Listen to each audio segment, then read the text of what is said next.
hubo inconsistencias en el PREP y te voy a decir qué es lo grave.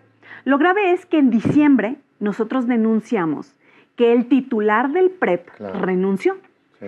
Y entonces Guadalupe Tadei aseguró que no iba a haber problema en el PREP. Y sí lo hubo. Sí lo hubo. ¿Por qué?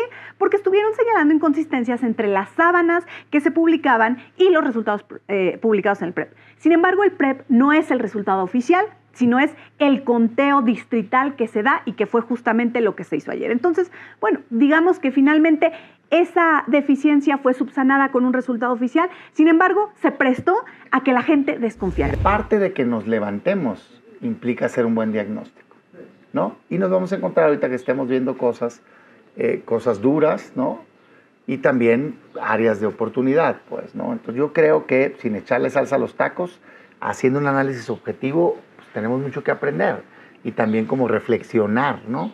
De si algunos planteamientos estaban bien, si otros no, qué pasó, en fin, y de eso se quiere tratar este programa, ¿no? De ver el panorama, también ver las luchas inmediatas que vienen, todo el tema del Congreso, está muy interesante lo que está ahí, y sobre todo, pues la gran pregunta, qué hacer de cara al futuro, ¿no? Entonces, pues ojalá y lo disfruten y anticipo que les pido prudencia. Tolerancia. Digo, sobre todo con mucha conciencia. Digo, si quieren quedo bien, pues, ¿no? Si quieren mi opinión sincera, se las doy. Sobre todo con mucha conciencia de que tenemos que hacer una reflexión profunda, ¿no? Finalmente, los resultados que tenemos el domingo, pues no son los que esperábamos, ni cerca de lo que esperábamos. Sí, no. Sí existía realmente en la oposición, y cuando hablo de la oposición no hablo solamente de los partidos políticos, sino de un sentir ciudadano, la esperanza de que pudiéramos acercarnos al triunfo y pudiéramos ganar.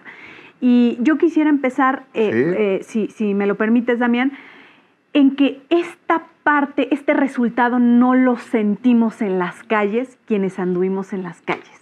Quienes anduvimos platicando con la gente, quienes anduvimos tocando puertas, quienes anduvimos haciendo este trabajo acompañando a los candidatos de mayoría, no detectamos en ningún momento este ánimo de poderle dar este poderío absoluto al partido en el poder, cosa que sí sucedió en el 2018. Tengo que decirlo también.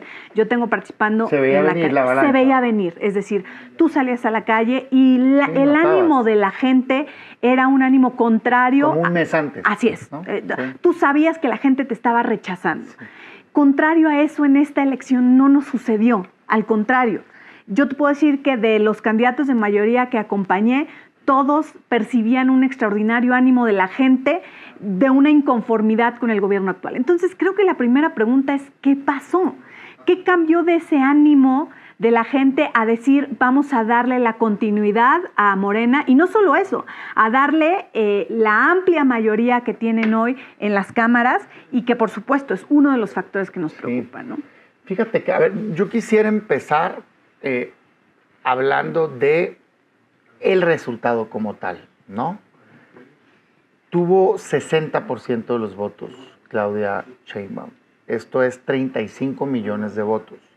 Lo digo así porque, y sé que he sido muy cuidadoso estos días porque creo que hubo un tema muy delicado postelectoral, ahorita lo quiero abordar, donde se empezó a dar todo este ambiente de no es real, ¿por qué aceptan si no es oficial todavía y que no sé qué?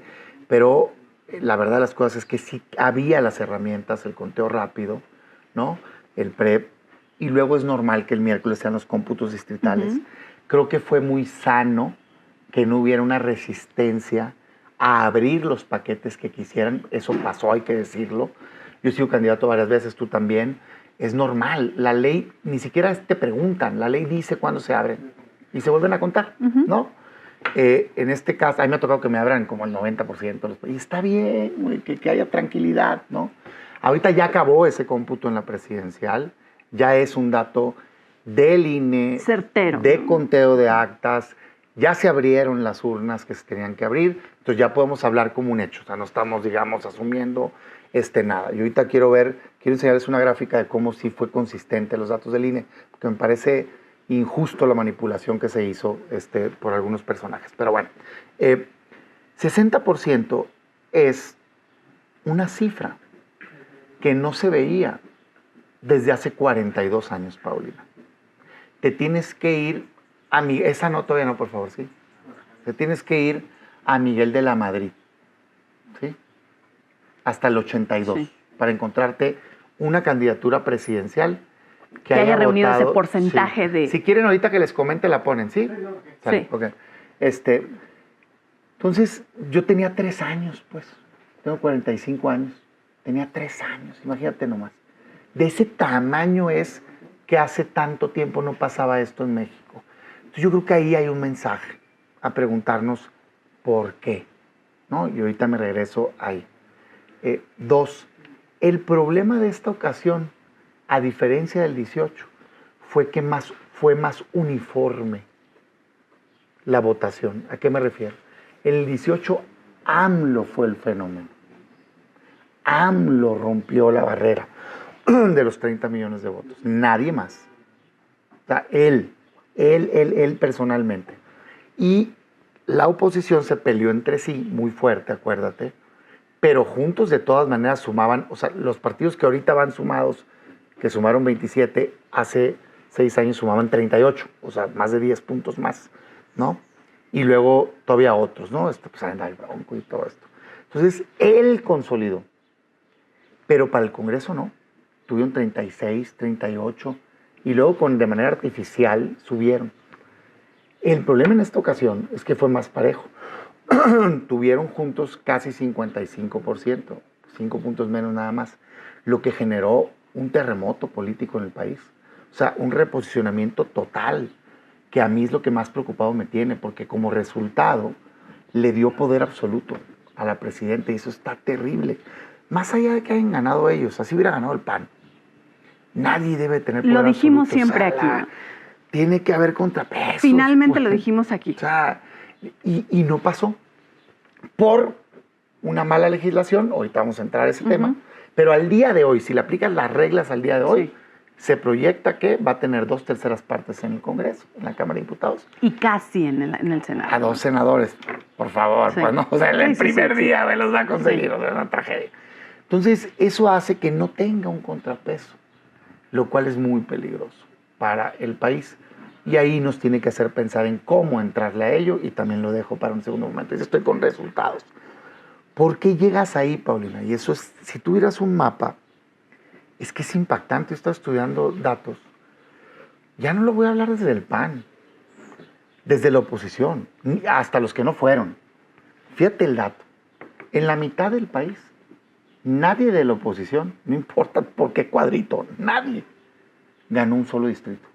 En 16 estados, un solo distrito. O sea, todo lo que estuvo competido en esos estados, todo lo ganó Morena. La mitad del país.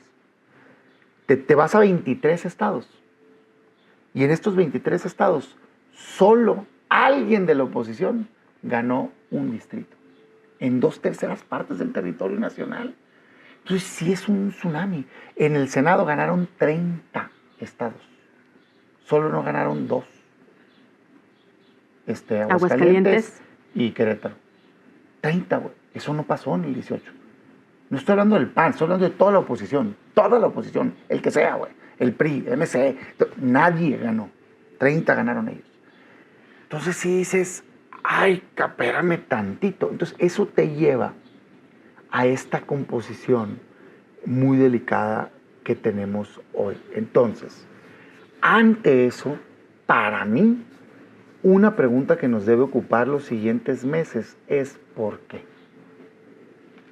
Sí, por supuesto. Y si quieren le entramos a las ideas de cada quien. Sí, claro, claro. Pero creo que sí tenemos que dedicarle tiempo. ¿Te parece si antes de entrar a los porqués saludamos a Dalia para que nos diga cómo vamos y cuál es la meta del día de hoy? Buenos días, Pau y Damián. Pues ya quedé con nuestros amigos en el chat que hoy vamos a ir por una meta de 9,000 likes. Está súper fácil. Ayúdenos desde este momento para poderlo lograr. Recuerden que es solo un clic y no cuesta.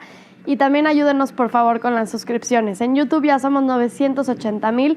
Estamos muy, muy cerca de nuestro primer millón. Entonces, por favor, ayúdenos suscribiéndose, denle clic. Y en Facebook es aún más fácil porque entran a la página de Facebook, le ponen Atypical TV, le dan clic en seguir y listo. Y también ya estoy muy pendiente de todos sus comentarios y preguntas a través del superchat. Muchísimas gracias. Bueno, pues ahí está, vamos a seguir platicando. Estamos leyendo todos sus comentarios. Va a estar rudo el día de hoy. Va a estar rudo el día de hoy. Porque, a ver, sí existe en muchas de las personas este fantasma del fraude. Sí. Sin embargo, hemos platicado, y lo platicamos en muchas ocasiones, que el INE era una institución absolutamente blindada sobre estos temas. Hemos reconocido la derrota y pensar en el fraude es absolutamente imposible. Sin embargo, no quiere decir que no podamos señalar las deficiencias que hubo en el proceso. Pues sí. Y creo que hay que ser muy claros porque inclusive Xóchitl, el propio partido, el propio PAN, el propio PRI, han salido a decir que van a impugnar. ¿Por qué? Porque hubo una serie de cosas anómalas a lo largo del proceso electoral, empezando por la intromisión del presidente un día sí y otro también, que eso es contra la Constitución. Entonces, por eso nos vamos a quejar. Inclusive los resultados del PREP. He visto en todas las redes sociales que señalan, por ejemplo, que en el municipio hubo más votos que en un municipio. Hay cosas tan sencillas de aclarar como que el municipio es la cabecera municipal de la cabecera distrital de un distrito. Entonces, cuando se habla de que, por ejemplo, en Jalisco, para quienes nos ven en Jalisco, la cabecera distrital es Tepatitlán, sí, y resulta que hay muchos más votos en Tepatitlán, en la cabecera distrital, de los que hay en el distrito, es porque esa cabecera distrital comprende muchos más municipios alrededor. Entonces, esa es la verdadera razón por la que ustedes encuentran que en una cabecera distrital que es Tepatitlán hay muchos más votos de los que pudiera tener el municipio, ¿no? Pero ¿qué sí fue deficiente? Y creo que es importante señalarlo. A ver, sí hubo inconsistencias en el PREP y te voy a decir qué es lo grave.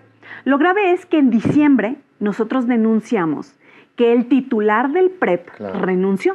Sí. Y entonces Guadalupe Tadei aseguró que no iba a haber problema en el PREP. Y sí lo hubo. Sí lo hubo. ¿Por qué? Porque estuvieron señalando inconsistencias entre las sábanas que se publicaban y los resultados publicados en el PREP. Sin embargo, el PREP no es el resultado oficial, sino es el conteo distrital que se da y que fue justamente lo que se hizo ayer. Entonces, bueno, digamos que finalmente esa deficiencia fue subsanada con un resultado oficial, sin embargo, se prestó a que la gente desconfiara. Mira, y eso es lo que está mal. Le pedí yo una lámina, me pueden poner la que dice INE, por favor, precisamente por esto. Y sé muy bien, de veras, entiendo la frustración, todos la tenemos, ¿no? La tristeza, todos la tenemos, pero estaríamos mal si alimentáramos la idea del engaño. Miren este dato. Miren, esta es una lámina del INE. O sea, los mecanismos del INE funcionaron, pues. Esa es la verdad. Yo sé que nos duele y que no es lo que quisiéramos escuchar. Bueno, yo sí quiero que el INE funcione, pero hubiéramos querido encontrarse una sorpresa. Pero fíjense, ahí están los datos. Primero salió el conteo rápido. ¿Qué es el conteo rápido? Porque en esto he encontrado mucha confusión, incluyendo de gente muy cercana a mí, que yo quiero mucho, que sé que son gente bien intencionada, que sé que son gente capaz, conocedora y toda, pero que no se dedican a política. Sí. Y quienes nos dedicamos a política sabemos de estos temas. El conteo rápido no es como van llegando las actas, no. Hacen previamente una selección de ciertas secciones, muchas, de manera tal que esas las jalan más antes para poder dar a la población un dato basado ya en conteos que con 95% de probabilidad te dice este candidato va a tener mínimo esto y máximo esto. Este candidato va a tener mínimo esto y máximo esto. Asal. En la historia del conteo rápido del INE en México, según yo, nunca se han equivocado. Y hoy no fue tampoco. Sí. ¿Qué dijeron? Salieron y dijeron que Jorge Álvarez Maínez tenía entre 9.9% y 10.8%. ¿Cuánto tuvo? 10.4%. Salieron 10. Y dijeron que Xóchitl tuvo entre 26.6 y 28.6. ¿Cuánto tuvo? 27.45. Y salieron y dijeron que Xóchitl Claudia tenía entre 58.3 y 60 y tuvo 59. Entonces funcionó la herramienta. No nos gusta, pero funcionó la herramienta. Porque no era, otra cosa era, que escuché mucha gente que decían, pero ¿cómo pueden decir que va así, si el PREP va en el 10%? Es que no tiene nada que ver una cosa con la otra. El conteo rápido es una cosa el PREP es otra. Cuando el PREP acabó también en todo el margen. Entonces, ya si me la quieren quitar, ya aquí para dirigirme a la cámara. Lo que les quiero decir, y sé que no nos da gusto, pues yo también estoy bien triste, pues, ¿me entiendes? Pero me parece a mí irresponsable alimentar la idea de un fraude, de una manipulación, cuando ciudadanos contaron esas urnas. Sí, quienes estaban en las casillas eran nuestros vecinos, ¿no? Había representantes nuestros y ya se volvieron a contar. Y así quedó. Eso sumado a que todas las encuestas te dan igual. Entonces, yo creo que tenemos dos caminos. Quedarnos en la negación y en el enojo, o tratar de entender qué pasó. En el tratar de entender qué pasó, lo que sí creo que tienen toda la razón quienes están muy frustrados, muy enojados, y que estamos así como desesperados, que me incluyo. Claro que hubo una intervención indebida del gobierno. Que hubo una elección de Estado.